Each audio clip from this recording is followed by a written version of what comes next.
ভিউৱাৰসকল আজি অনুৰাগিনী ধাৰাবাহিকখন চাবলৈ সঁচাকৈ বহুত বেছি ভাল লগা হ'ব কিয়নো আজি খণ্ডত দেখিব পাব যে সপোনৰ দেউতাকে সপোনৰ মাকক কোনে ফোন কৰিছিল সুধিব আৰু কাৰ লগত কথা পাতিবৰ কাৰণে ফোন কৰিছিল বুলি ক'ব আনফালে দেখিব পাব যে প্ৰীতমৰ মাকে দেউতাকৰ আগত ডিটিৰ কথা আলোচনা কৰিব আৰু ক'ব যে বোৱাৰী কালত সপোন দেখাটো জানো অপৰাধ মাকে ক'ব যে অপৰাধ নহয় এইখন ঘৰৰ বোৱাৰী নৰ্তকী হোৱা সপোন কেতিয়াও পূৰণ হ'বলৈ নিদো বুলি ক'ব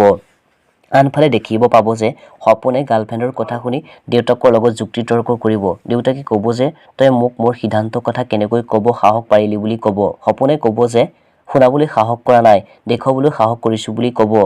যে এইখন ঘৰ মই ত্যাগ কৰিম বুলি ক'ব সঁচাকৈ বাৰু সপোনে ঘৰখন ত্যাগ কৰি ক'ৰবাত গুচি যাব নেকি চাবলৈ নাপাহৰিব অনুৰাগিনী ধাৰাবাহিকখনৰ আজি খণ্ডটো আজি ভিডিঅ'টো ইমানেই যদি চাই ভাল পালে লাইক কমেন্ট শ্বেয়াৰ কৰিব আৰু লগতে চেনেলটো ছাবস্ক্ৰাইব কৰি ল'ব